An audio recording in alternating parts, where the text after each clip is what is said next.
Three, two, one. And welcome to another episode of the Have We Made It Yet podcast.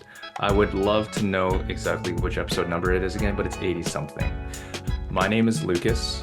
I'm the actor portion of this podcast, and I'm joined by my co-host, Josh Young. I am the comedian portion of the podcast. Awesome.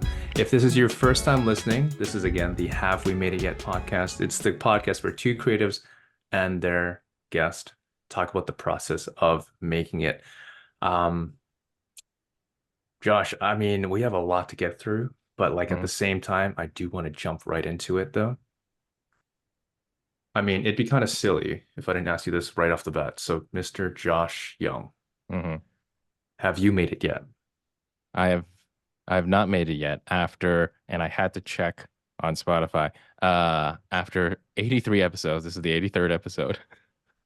Yeah, haven't made it yet, but you know, the fact we're doing 83 episodes after 4 years of on and off trying to keep this podcast going. I think we're in a nice little we've made it past the initial, phases of a podcast, I think.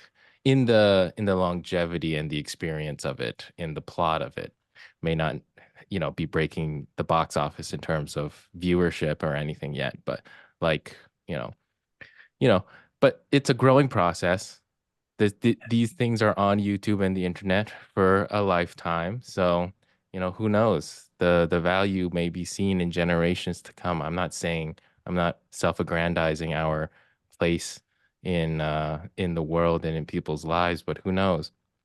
All I know is our number one fan, Charles, is enjoying our content, so that's great. But I have not made it yet, and but I've been doing more episodes of the podcast, the sleep podcast, which is good. So we're back doing an episode a week for the last month and a half, which is good, getting back into the rhythm of things. So I've actually started now because my sleep schedule has been a little worse in the last month or so. I've started doing this thing where I'll listen to my own episodes.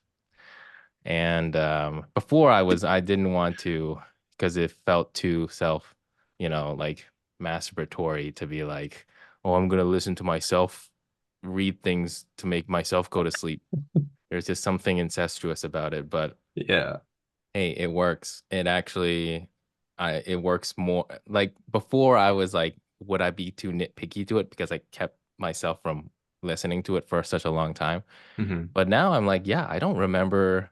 I'll listen to it, and then I don't remember the ending of the episode, and that's a good sign.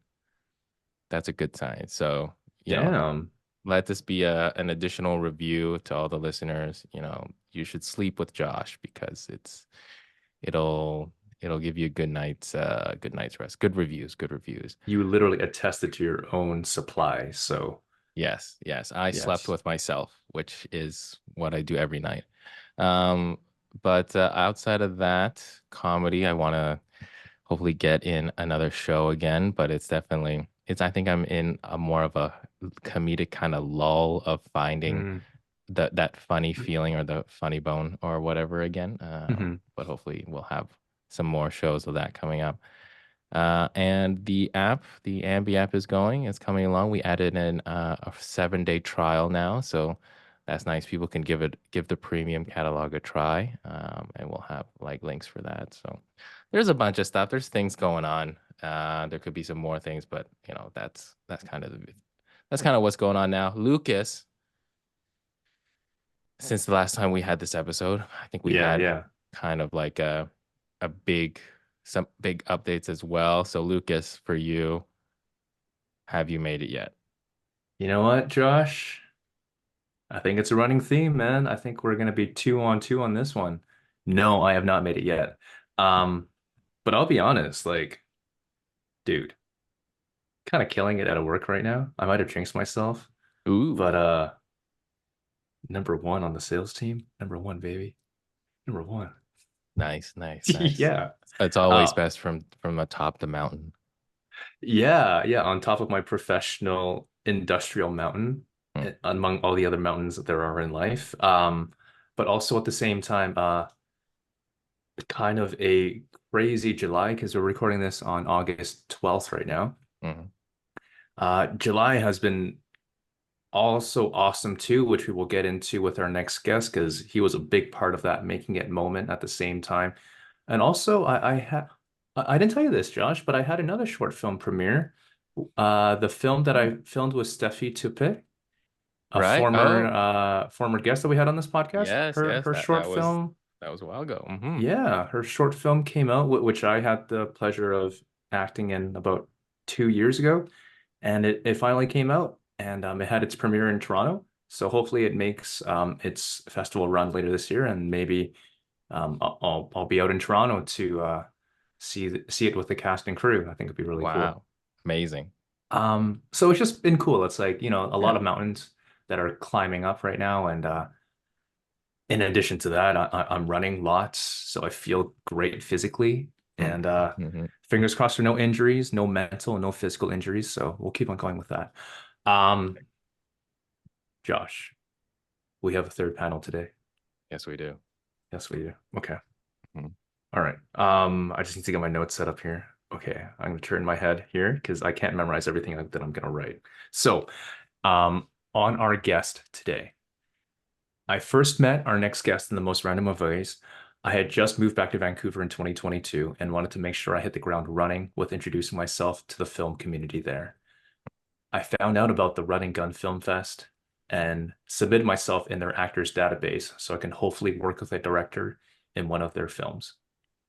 2 days after submitting, our next guest reached out to me to be in his short film, and I was ecstatic to work with him. When I first walked on set with his film, Mosh Pit, I was blown away by the set design and his commitment to his vision. He truly has an eye for detail and for how to get to work and to trust his actors. It's that attention to detail and pursuing that look that I believe sets him apart. He has an image in his mind and he'll work his damn hardest to get to it. In addition to that, his calm demeanor truly makes for an enjoyable set amidst the craziness of filmmaking. He's done a number of short films like the aforementioned Mosh Pit, Castle, and more recently, he's released his longest short, Surface of Blood, which most recently got its premiere in July at the Rio Theater. Please welcome Logan Charron. How's it going, guys? Going great. How you feeling, Nice. Logan? Feeling pretty good, yeah. How you guys Awesome. feeling? Gr- Fantastic, man. Great, great. Yeah, man. As we start off with every episode there, Logan, I have to ask you this. Have you made it yet? Have I made it? It's a good question. I like to think of my filmmaking journey in steps. So as of right now, where I am, I want to say that I have made it because I'm really proud of what I've been able to do in the indie scene here in Vancouver and the relationships, connections I've been able to make. Mhm. Um, And yeah, I'm honestly quite happy with the work that I've been able to do thus far.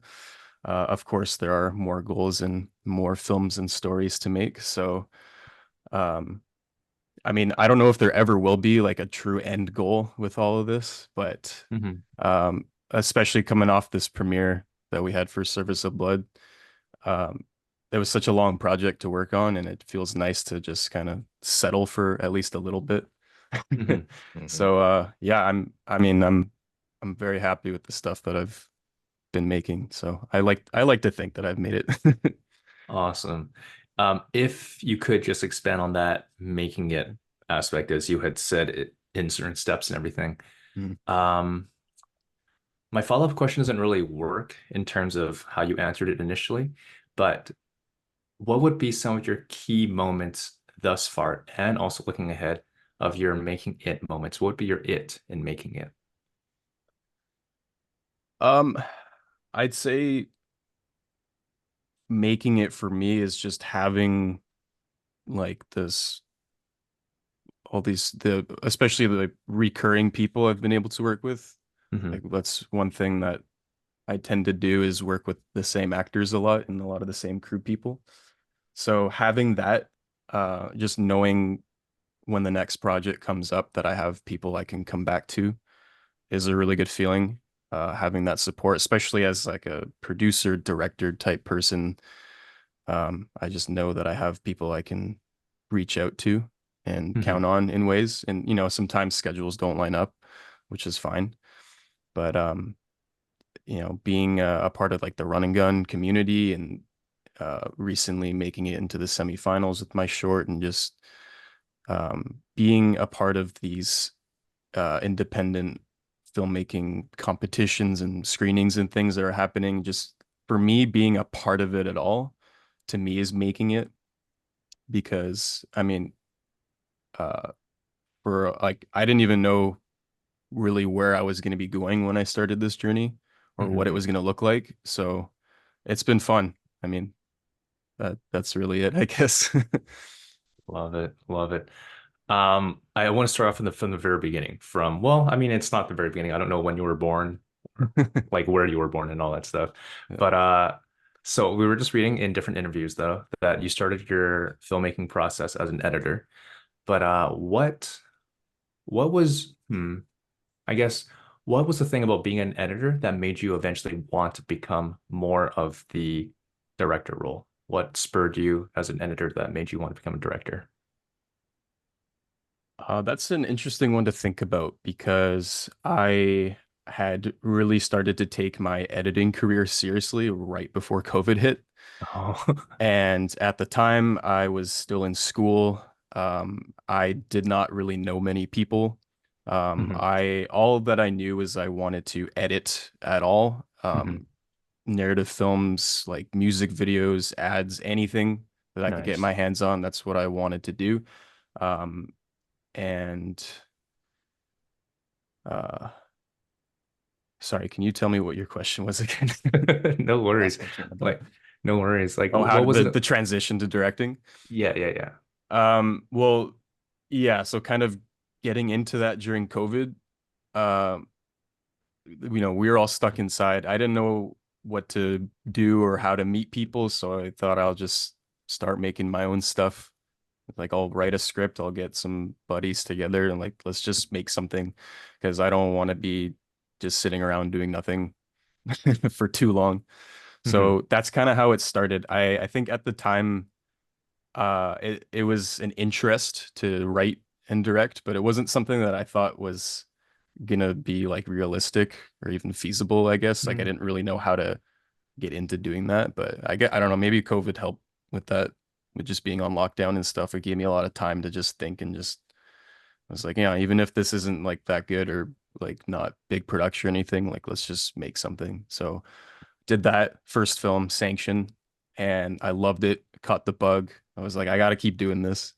Hmm. So I can't remember exactly how long or how much time had passed after completing that film, but I feel like it was only maybe a month or two where I was writing the next script and just keeping it going, and that hasn't stopped since like 2021. So yeah.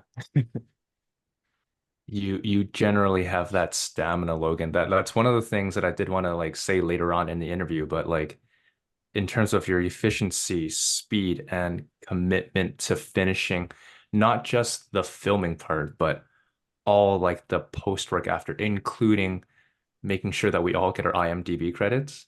Like, uh, not to downplay like other directors, I'm sure they're busy, but they don't take into the account the full pipeline process. So, like, props to you, Logan, for really seeing a project through. Like, props to Thank you you. for that. Yeah. Yeah. I did want to ask also though, when you were first starting out, before even setting out in your filmmaking process as an editor and also now as a writer and producer and everything like, and also director, what other creative outlets did you have? It's a good question. Music, I guess. Yeah. Music has been a big part of just my life in general, and especially a big part of my writing process. Mhm. Um, yeah, I picked up playing bass in 2016. I very slowly taught myself how to play it over the years. I Mhm. think I didn't get competent with it until I don't know, like 5 or 6 years after that. Yeah. So, um, I guess yeah, that was feeling creative. That was the thing that I was doing was just hacking away on the bass. other than that, I've tried to make YouTube videos over the years. It's been like the first YouTube video I made was like 2009. And for a while when I was much younger, I made a lot of stuff and then I stopped for a handful of years and then came back and like it Mhm. was just when I randomly felt inspired. It was usually like or it was mostly like video game related stuff. Um but yeah, I mean when I was feeling the creative bug that making a YouTube video here and there over the years was something I did and but more consistently, yeah, I was playing bass. Nice, Yeah. nice. Yeah, Yeah. and it looks like in terms of your past work and portfolio as well, like you worked on some music videos, as well as like variety of shorts and like kind of comedy sketches as well. Something I found interesting in terms of the difference between like music videos, directing them and versus like directing your own shorts. Like, have you found now that you've gone through a few of both of those type of projects, like the medium in which a music video plays out in like say telling a story versus a narrative short film, like have you found certain things that suit better in terms of storytelling in music videos as opposed to like actual like narrative pieces? If anything, I guess a big part of music videos is the performance parts, and Mm, I mostly do bands. I haven't really done like any, well, I mean, I've done like work with solo artists before, but there's always like a stringed instrument involved. mhm, Mhm. Um, I think with that, like you can really play up what the environment is as the person's playing. So you get a lot of freedom, I think, there to like go through the song, like what does the song mean, like what's the mood, what are we supposed to be feeling as mhm, we Mhm. see you perform and play. So that's something I kind of explored a tiny bit of in Mosh Pit. I mean originally I wanted to have like a whole band in it, but we got right. just one performance person in there. But yeah, it's I think that's something I don't know. I guess performing like on a stage or whatever is, I guess, in a way similar to acting. You have to like put on a show Mhm. performance, um, but it is different though, like playing an instrument. So it's interesting, like what you can come up with that. Yeah. Absolutely. And just to piggyback off Josh's question, and also what you have responded with, Mm. um, of course, like how the audience receives a film versus a live performance in a band would be different. You've been on both ends of that as a director in a film plus a band member while playing in front of an audience.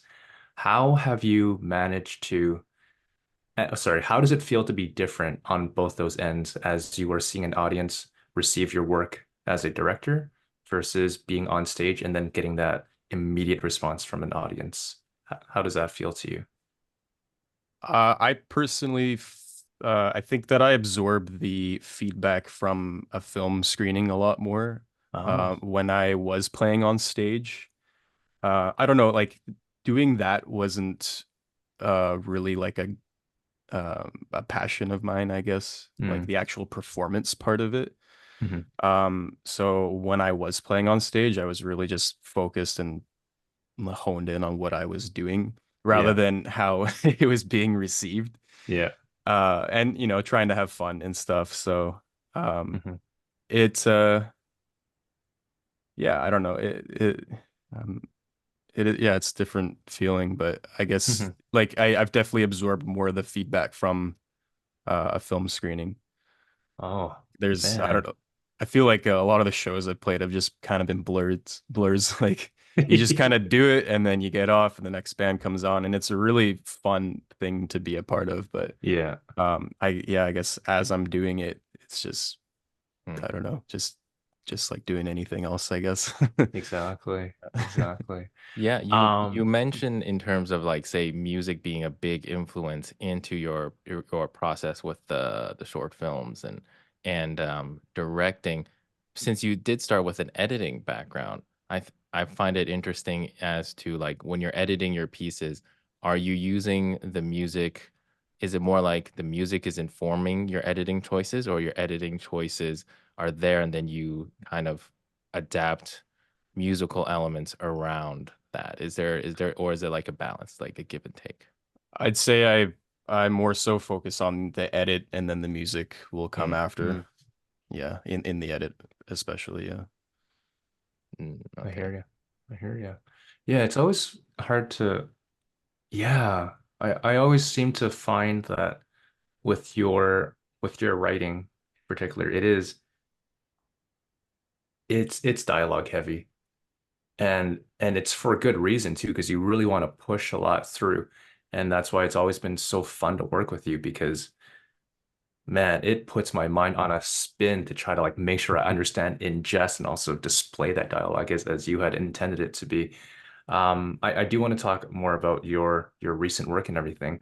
Um, I mean, I'd be remiss if I didn't acknowledge that like horror seems to be one of your major influences too. Horror of I had it in my notes here. Horror seems to be a consistent theme in your writing. You tackle folk horror, creature horror, psychological horror. What is it about the unknown that fascinates you so much? I think it's just, how much you can do with it. Like if, horror fantasy, like if you're creating like inhuman characters and stories, like you can do whatever you want with it. Like there's Mhm. really no limit. So it's just fun to play. Yeah. Yeah. It's so open-ended. Um, I'm like I most recently rewatched while preparing for this, I watched again Castle. And there's like themes of like grief in there and also just a person that's literally just about to lose it. When you're trying to write those type of characters, is that informed by your own experiences or things that you've seen outside of yourself? What informs your writing? I think it's a mix of both. I feel like there's things that I will pick up subconsciously that I don't really think of Hmm. like in the moment, I guess. And I don't know, as I'm writing, like I said, with playing, stuff just comes out. Hmm. Um, yeah. I hear you. I hear you. Also, I do want to mention one major influence of yours, Ari Aster. Can you let us know about like what inspires you from his work? Uh, I mean, the like Hereditary was really just the big one for me. Like I prior to that movie, I had I feel like I had a very little interest in horror. Like I liked the genre and I had fun watching horror movies, but it wasn't something I was really actively thinking about, I guess. Hmm. Like in terms of writing and stuff, but yeah, I saw that movie opening night. I did not know a single Oh. thing about it. It was actually a friend of mine's birthday, and Uh-huh. he liked horror movies a little bit more than me. And I was like, oh, I'll take my buddy out to see this new horror movie that people are saying are really good. I can't even remember if I had seen the trailer at all. Like I knew nothing at all going in. What? And I left the theater shocked. I was like, I did not know you could make a movie like that. It was like, Uh-huh. this is just, one thing after the other. Like I don't know. Yeah, I know some people have mixed feelings about that movie, but it really blew me away, and that just got the gears going like immediately, and it was just like a life-changing moment, I guess. Yeah. It's the way that he tells stories is just like so bizarre, and I feel like you can't really expect what's coming next, and his range too with Beau is Afraid now, delving more Mhm. into this dark comedy side, and like yeah, it's just his movies are a trip and just so exciting to watch. And I want to try to uh have like a taste of that at least. I don't know if I can really live up to what he's done, but yeah, I try. Yeah. Josh, have you seen it? I haven't seen Hereditary, but I have heard about like how it does do a bit of like a genre twisting element to it, where it's definitely Mm. stands out, where it's not the usual Hmm. kind of horror genre tropes is kind of what I heard. And obviously when it comes to kind of, because I guess horror has a history of like developing over certain phases of like, say, silent film or campiness in like the 80s, and then developing into something a little bit more psychological. And then like you have different genres of like found footage, realism, those type of things. And I think it's definitely quite a creative process to be like taking something that has already had so many different transitions or changes over the course of this genre and trying to come up with something fresh. Um, I guess kind of leading into that thought process, when it comes to telling stories, like whether in horror or like in your process, like what have you come across moments where it's like there are some beats here that seem like this is what's naturally supposed to happen in the story. This is what people might expect to happen in the story, but maybe there's some way we can change it up. Or it's like, how do you approach finding what's the best moment to change things up or to try to like keep the audience engaged, subvert it here and there? It's a great question. Oh, I gotta think about that a little. I think yeah, like knowing when to change it up. I think I when I'm writing, I just if things feel a little too mundane, I guess I just try to think of what this film is representing at Mm, all, and where in the script can we like really show these meanings and these elements and things, like what is this all about? right. So a lot of the I think a lot of the stories I tell are just bizarre and deal with grief and stress and like not so pleasant things. Mhm. um so yeah, I guess when things just get dull, like where what can I do here that's just going to be like shocking? So Mhm. um yeah, I don't really know, like I guess there's no particular moment of in the script where I'm like, okay, this like thing needs to happen like right here. I guess it just comes with editing at the end, Yeah. where when I read it through, I'm like, is this conveying what I want it to convey? And if not, then okay, let's find where like some things can be adjusted. And like I try to make everything be entertaining and interesting. Of course, it doesn't always come out that way, Yeah. but yeah, it's I don't know. I guess that's just the writing process. That's true. And like from start to finish, what you write or envision in the early stages is not gonna in like naturally say happen on screen or even in the editing Hmm. room. You review all your footage and then you find something new out of that. So For like sure. it it's always, I think for me initially in my view of filmmaking, I always thought it would be everything is storyboarded, everything is like visualized ahead of time. You shoot it, as you prepped it, you edit it as you prepped it.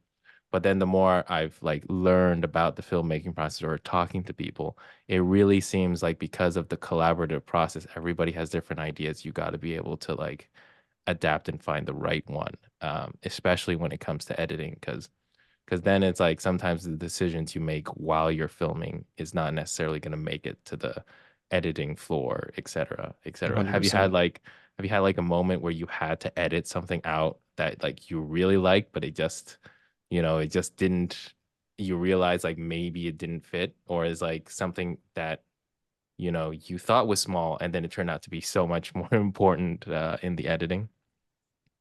I don't think there's been anything I've had to cut out because it didn't fit. I've definitely Hmm. cut things out due to time restraints Right. in the cut. There's that. Yeah, that's But a yeah, I mean, I think like from what you were saying too, like as a filmmaker, like I don't want to go into a production uh being so like strict with everything. Like Mhm. once we have the script and everything, and we're shooting, like I want it to adapt. I don't want it to be like exactly the same as how it was written. Like, and I feel like that's the whole part of the reason too. Like you bring people on board, like it should play out slightly differently. Like, and that happens in production and in editing too.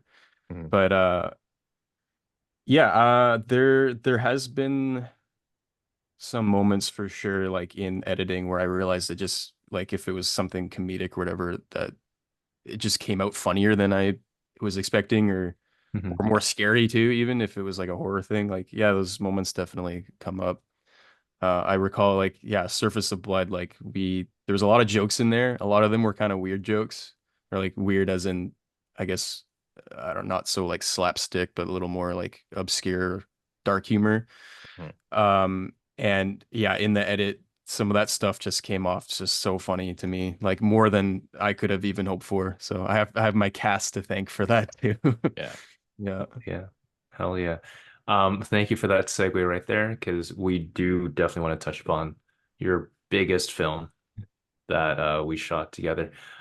Just to give like a brief log line there, it's a story of crime, commitment, and danger told through the most ludicrous perspectives of incompetent people. Um, can you just walk us through the years of development and writing it took for you and your writing partner to go from development to camera? Yeah, it took us, I want to say like 8 months ish to finish it. When I initially approached Mike to help me write it, Mhm. right from the get-go, I wanted it to be a collaborative film, and I wanted to bring in as many people as I could. Um, it went through a couple different versions of like how everything was supposed to play out. Mhm. I've like since I started filmmaking, I always wanted to do a crime film, like a crime noir kind of thing. Mm. Yeah. Um, I think the original concept I came up with was I mean the final product turned out pretty similar, but the original idea was um it was just like a group of criminals in a warehouse, and the first thing you see is someone like a hostage like breaking free out of a room and then entering into a another room with even more people in it and kind of being stuck. And that person, the reason why they were being held hostage was because they had information about a threat that was facing humanity, basically. I think we didn't know if it was going to be like, I don't know, something supernatural or just like a robot or something, but something was threatening people. And they I wanted to play with color with this. It was like a something we didn't end up using at all, but I wanted it to be like in black and white pretty much the whole time. Mm. And the whatever entity, this thing that was threatening people, would kill on sight as soon as it sees you. But people have created like a device to like literally remove their color so that they would appear black and white like in real life. And so Oh. this like yeah, we weren't sure like what the threat was going to be, but whatever if it if you were near it and you were had your color removed, you were safe. And if not, then it would kill on sight. So that was the original concept going in. And that changed quite a bit. We kept the threat. It became the film became a lot less about the threat. And that kind of became just like a subtle element as to why the characters acted in the way that they did. Mm. uh, but yeah, I mean, Mike and I just got together a handful of times and we were like, okay, so what do we want to do? And I think I wrote all of the characters and named them. Mike had a lot of hand in their personalities and stuff. Um, and yeah, and it's interesting to like just think back on it. I haven't really done that in a while, even just to read through the script now. Like there's a lot that changed and happened when we went into production, but it was Yeah. I mean, we expected it to be like a 20-minute film, and we just kept it just kept going in the writing. It was just, like it did there was no right time to end it. So Mm. that's why it ended up being as long as it was. Yeah.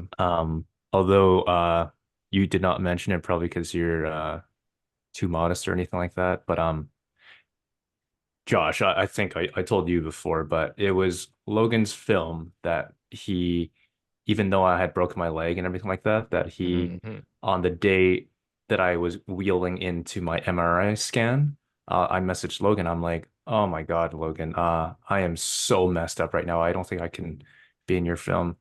He just said, don't worry about it. Just rehabilitate, keep safe, and we'll work around it. And to this day, thank you for being so accommodating. I know you, in addition to like writing that massive script and rearranging so many things, you still let me play a part in it. So appreciate that, bro. It was an honor, Sure. man.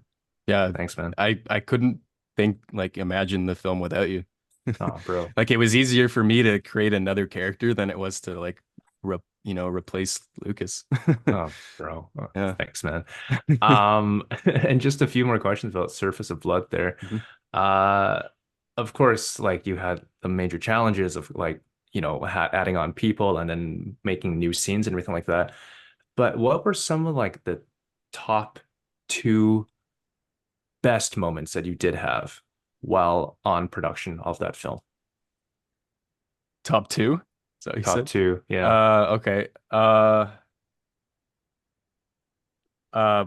one of the top moments for sure was seeing Gareth for the first time, like as Owain in the Yeah. moment with everybody, Mhm. because he lives on the island and he Yeah. could not attend the rehearsals and things that we had. Mhm. Um, so getting to finally see him and his character like with everybody, I almost thought that I couldn't shoot that scene because I was laughing too hard at his entrance. Nice. So that was a big moment for me. It's always such a joy to see Gareth act, and he always makes things like way funnier than like some stuff that he even isn't supposed to be funny. He just knows how to do it. Mhm. So that was a big one for me. Man, it's hard to just kind of single out certain moments, but Mhm. um the smoke grenade shot was was fun to do. That Yeah. was like we could only shoot that once. As soon as that all that smoke came out, like, it'd take wait like we did wait for it all to go away before we started to shoot the next thing. But like if Mhm. we had to do a second take, it would have just eaten up so much time in the day. Yeah. So um yeah, I guess it was just a little nervous about, is it going to work the way we want it to? It was Mhm. perfect. It was Yeah. we could not have had it play out better than it did. Hmm. So that's probably one of top moments there. Getting to see Hugo too in that whole production we did. Oh yeah. Yeah, or the like in that room, Hmm. the giant board that Wiley created. Hmm. Seeing you as Hugo interact with Marty and Viper and everybody, it was just so much fun to see. Yeah. Hmm. No doubt. Is it because also those scenes are like so different from the rest of the film too? True. Yeah. Yeah. Definitely have that film noir sepia black and white Hmm. look to it. Loved it. But just when you said about the smoke bomb, all I can like recall in my head is like that scene in Tropic Thunder when that actor just says, "We're gonna make Mother Nature piss her pantsuit," and then while they have the whole string of bombs going down. It's Oh yeah. anyways, yeah. Awesome, awesome. And also just to like get off this and talk about the Rio Theater at the same time. You did the premiere at the Rio Theater. Hmm. What is it about the Rio that made you want to choose to make the premiere there? It's just I have gotten to see a handful of films at the Rio before even thinking about booking there, but I Mhm. guess thanks to like Run and Gun and being able to see my own work on that screen, it just felt like the right place to do it, Hell having yeah. because we wanted it to be a big premiere too. We wanted to get Yeah. people out. It's like, let's do it at like the Rio. That's, everybody knows the Rio. It's a great place. It's awesome to be there. So that was our first choice for sure. Yeah, we weren't Man. sure if we were going to be able to afford it, but it ended up not being as bad as we thought it was going to be. But yeah, I mean, Right. just I don't know, just getting to say that we had a premiere at the Rio is just really cool. Yeah. I mean, like both of you were there. I wasn't there. So I think Mm, I want to ask this question for both of you. Like understanding the journey both of you had in your experiences in this film. Especially Logan, you're like the director, producer, like probably so many things were going on in your head. Can you like give us an idea of like if you were able to really enjoy the experience of the premiere, you know, as opposed to say having to have the producer mind in your head as well and making sure is everything okay? Is everything going? Are there any problems, you know, putting out fires or whatever? Like, but were you able to get that experience of it's like, wow, I'm premiering a film that I was able to work so hard on with all these people at this theater, at the theater I wanted. Yeah, I had an awesome time. You know, once we were there, there was some things to figure out with just how we were going to run the whole show. Hmm. Have a couple other short films that played, Bullet and To the End we had play beforehand. So you know, once we were like good, we know how this night is supposed to play out. Yeah, It did play out how we hoped. nice, nice. But yeah, it was like, okay, I can just take a breath. Let's just do it. You know, there's nothing else I can do now. Hmm. So if something goes wrong, oh well, I guess. But Yeah, you know, yeah, I was just really excited to actually see it on the big screen with everybody too. I mean, I saw it like a million times while I was yeah, editing it, but yeah. it's a very different experience though. Yeah, it was awesome. I had tons of fun. That's great. Lucas, yeah, what was your experience? Because, you know, I mean, on this podcast, we're talking making, and this was like probably one of your first like big premieres and stuff. Like, how did you feel Yeah. about being be able to go to that and see your work on the big screen? No, it's I don't think I'll ever get rid of that nervousness, that anxiety beforehand. And I'll be honest, Logan, and it's probably something that I have based off of getting burned from other projects. But I've told this on this show before, but I was on this like Netflix docudrama, Yeah. and I shot for like 3 days, and they basically cut all my scenes. And it's just so embarrassing too, because you're like telling friends and family and putting on your Instagram story because you think you're hot shit and like, you know, I booked something, and then and then when it comes out, like, where the hell are you? I saw So, you. I saw you. well, You were in the picture montage in the back in the corner of the screen there. I paused it. I took a photo. You were there. thanks. I was, but Yeah. none of my yes, I wasn't even a person. I was vapor. I was literally vapor in that docudrama. So ever since then, I've just, you know, like never I've just always been nervous to be like, oh my God, I'm gonna get cut. Everything's gonna get cut. And so it all comes back to you, Logan. Thanks for keeping me in.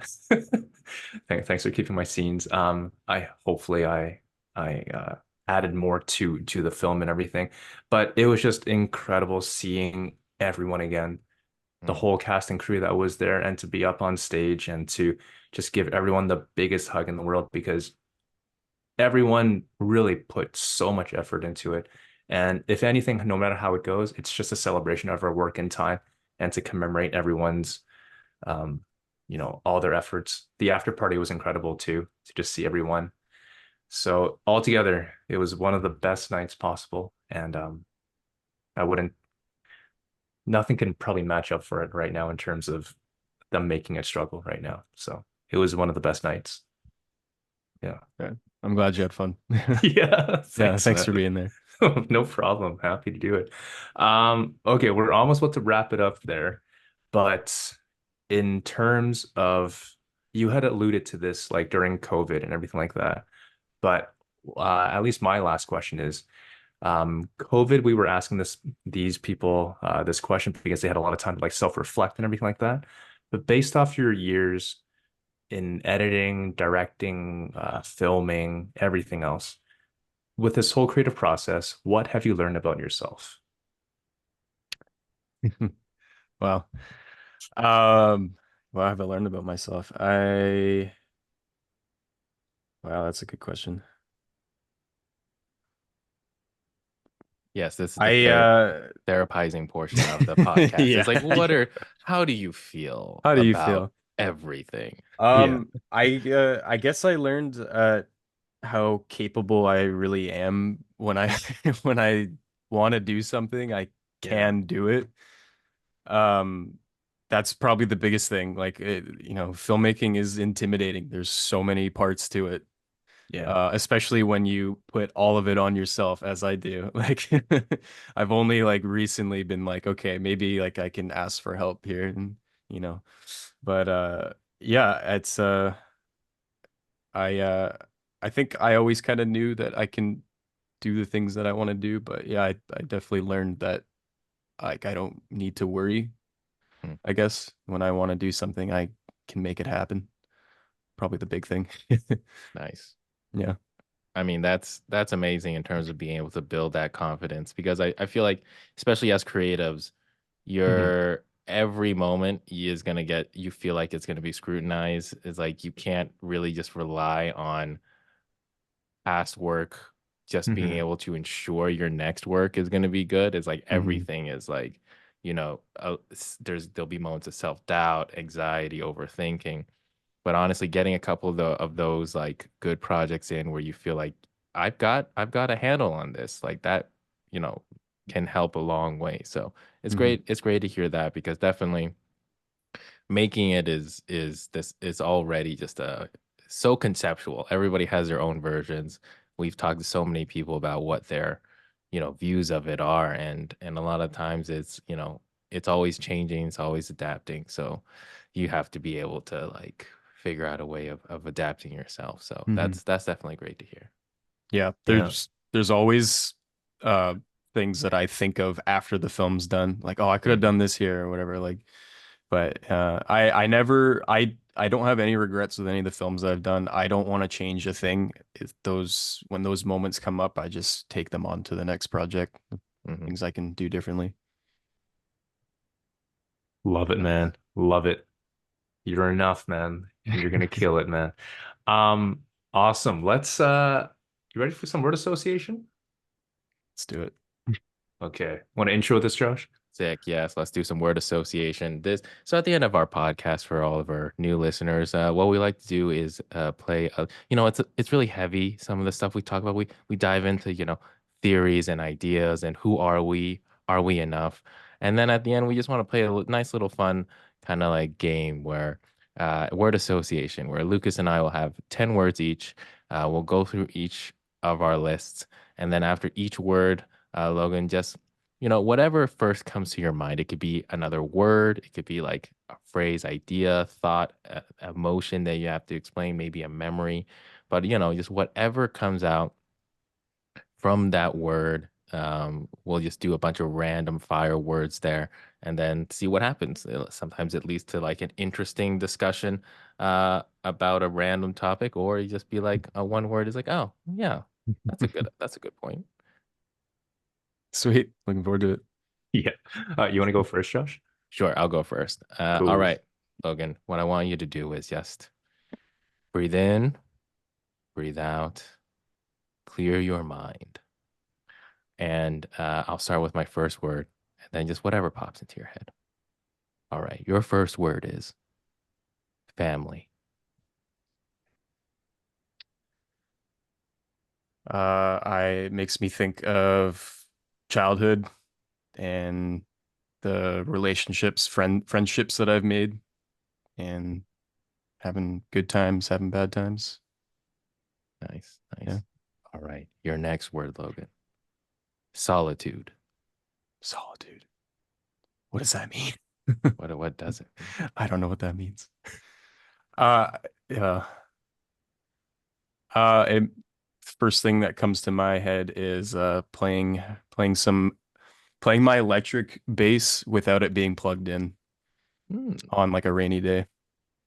I don't know nice. if that has anything to do with solitude, but it's what I I'm thought of. I'm getting a feeling. I'm getting an image. I'm getting a feeling from it. That's nice. That's nice. Okay, nice. Next word. Road. Road. Hmm. Uh, Oddly enough, my first thought was the Raccoon City sign and road. Oh, interesting. As you're The road going up to into, that. yeah, as you're going to Raccoon City. Nice. See, this is what I love about this game. Okay, next word. Park. Park. I have lived across from a park for over 20 years, so Moody Park. Shout out to New West. Nice, nice. All right, next word. Pressure. Pressure. Doing anything at all. Yeah, it feels like that's the millennial Gen Z, Gen A experience. Gen B hasn't been born yet. Good luck to them. But yeah, it feels like Godspeed. yeah, everything. All right. Let's go with the next word. A little different, opposite field. Calm. Calm. Listening to this band, which is kind of just a random logo. It's not actually the band name, but it's from a band called High Lung, and they Hmm. do Nordic folk music, and I love it, and it makes me calm. Nice. Wait, Hai Long, that's not, how do you spell that? That's It's HEILUNG. HEILOU LUNG. LUNG. High Yeah. High lung. Lung. Yeah. Lung. Ah, okay. Because for a second there, I was like, that sounds really Chinese. Like Oh, does it? high lung. Yeah. I was like, oh. It's the German word for healing. Ah, high lung. Ah, high lung. High lung. Okay. Cool. That's very interesting. That's very interesting. All right. Shift gears. Next word. Kumquat. Kumquat. Salad. Salad. That's the first. I think that's the first time we've gotten salad for kumquat. That's always my favorite word because it's always like It's a nobody goofy thinks word. of. Yeah, nobody It- thinks about that word. No, who remembers the last time you've even heard it? yeah. Do you use that word with everybody? I like changing up my words Goofy here words. and there, but I always like depending on the series or the season, but I always like kumquat. That's the one thing I'll always keep in there. Yeah, okay, next word. Balance. Balance. Tightrope walking. Very literal. Yeah. Mhm, mhm. Balance. Next word. Dream. Uh, just making films. Oh, Like you, is my dream, oh, which I'm already doing. yeah, you're living I'm the living the dream. dream. It's There you it's go. it might not be the dream, but it's a dream. It's my dream. It's it's all of our dreams are right in there. And last word, or it's a two-parter. Finish line. Finish line. Oh. Uh, being feeling happy with the work that you've done, Mhm, mhm. I Well, suppose. I mean, that's all pretty much the best you can really ask for when it comes to anything. It's just, you know what, once you get to the end of it, if you're just happy and satisfied with the process, with your experience, whatever comes will come. Great, amazing. Those are my 10 words. Lucas, you're up. All right, all right. Same feeling, okay? Zen, calm. First thing that pops into your head, all right? Again, I know we talked about this before in the pre-show, but that Dragon Ball Z mug. Good call, man. Good call. All right, your first word of 10. This one's a two-parter. Ari Aster. Ari Aster, uh, that just makes me think of his movies, but I hope that I get to meet that guy one day. I would really Yeah. love to pick his brain. I watched the directors on directors conversation that he had with Yorgos Lanthimos, and it's just Hmm. fascinating. Yeah. Both of those guys are such like wild minds, like crazy good filmmakers. Yeah. Yeah. Acts of Kindness, is that his most recent one? Yorgo? Oh, that sounds about right. Is it out? I don't think it's out yet, right? I feel like I saw the trailer. Yeah, Acts of Yeah. Kindness, Yeah. with like Or Emma kinds Stone. of kindness? Something Yeah. kindness. Is it Something Okay. kind. kinds of? Oh shit. But yeah, Yeah. yeah, I think it's coming out shortly. Yeah. I don't know. Oh, Josh can I'm see in a excited. second. Yeah, hell I yeah. thought I thought Poor Things was awesome. Oh, oh yeah. That was a trip, man. Yeah. All right, Yeah, all right. kinds of kindness. Kinds of kindness. Oh, Yeah. Huh. okay. Interesting, yeah. When's it coming out, Josh? Probably, geez. Oh, no worries. Yeah, this year. It's This this year. year. It's this Sick. year. Yeah. Awesome. All right. Second word of 10. Blood. Blood. Surface of blood. Makes Hell me think of yeah. every film I've ever made. Well, Nice. almost. Folk. Folk.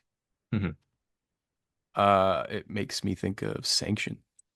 First, Ah, first short film that I did, the feature adaptation that I started writing some months ago, nice. which I haven't touched in also a few months.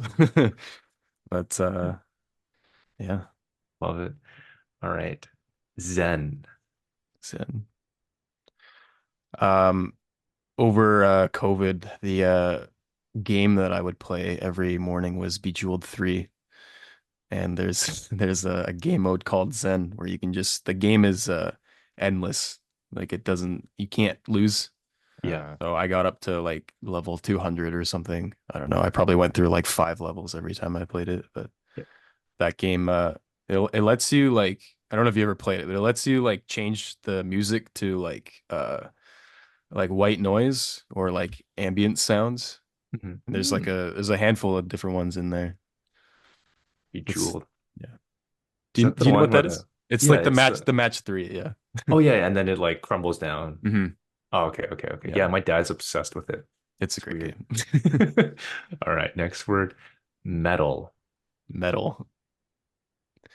Heavy metal, music, death metal, my favorite genres of music. Hell yeah, man. Yeah. All right, next one. I don't know why I have this.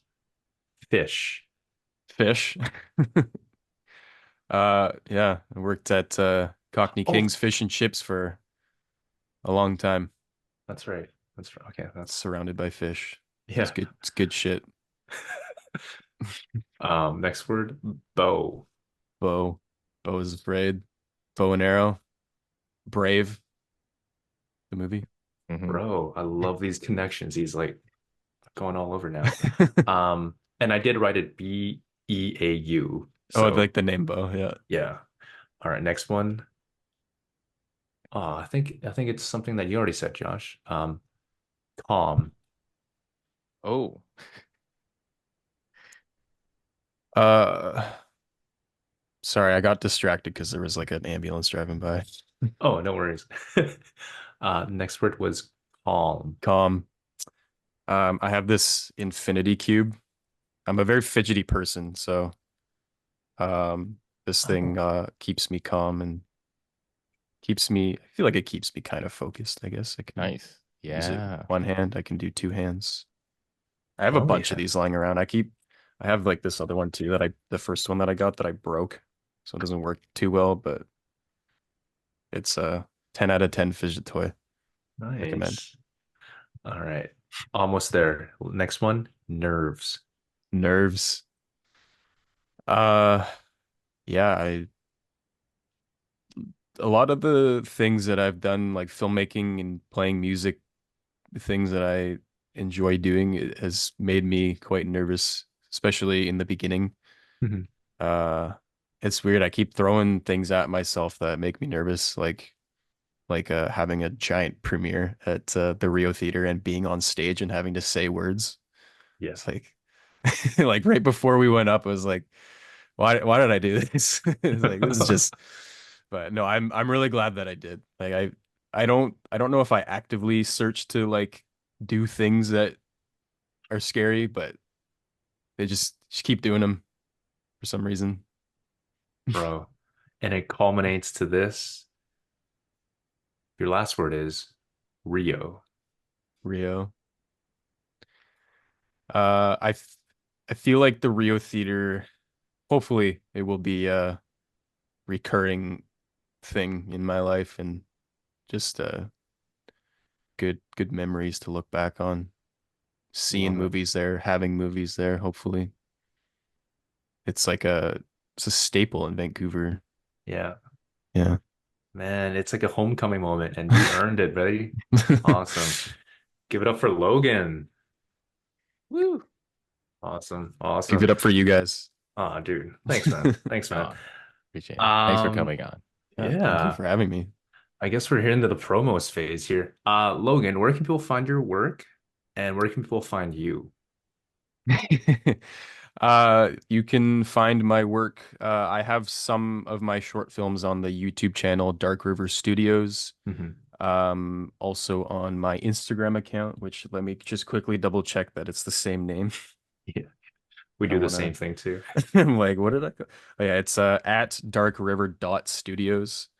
That is where I will post it's where I'm the most active when it comes to my independent filmmaking. Also my personal Instagram, Logan.Charron. Just whatever's going on with my life is gets thrown up on there. Awesome. Yeah. Anything you want to promote? Anything you want to make sure the good audiences know? Uh uh I don't I don't know.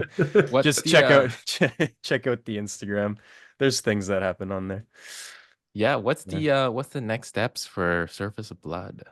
The next steps is the end goal for that is we want to do a full length limited series on it. Ooh, We want to like Mike and I have so many plans for the characters and their backstories, like how they like the Service of Blood that we made is basically the ending.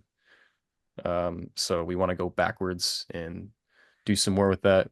We've got some ideas for the future of it or the sequel, I guess, of it as well. But I'm hoping to talk with producers, anyone that's interested in it. Um, this film that we've created is really just the pitch because we want to go bigger and do so much more with it. So yeah, hoping to get some eyes on it and hopefully get some funding to do more with it. nice. Yeah. Nice. Awesome.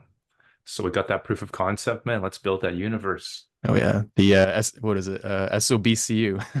SOBCU. Yeah. Awesome. I guess, yeah, hopefully we can go for a wider release one day, but Mhm. we'll see. We'll see you later on then.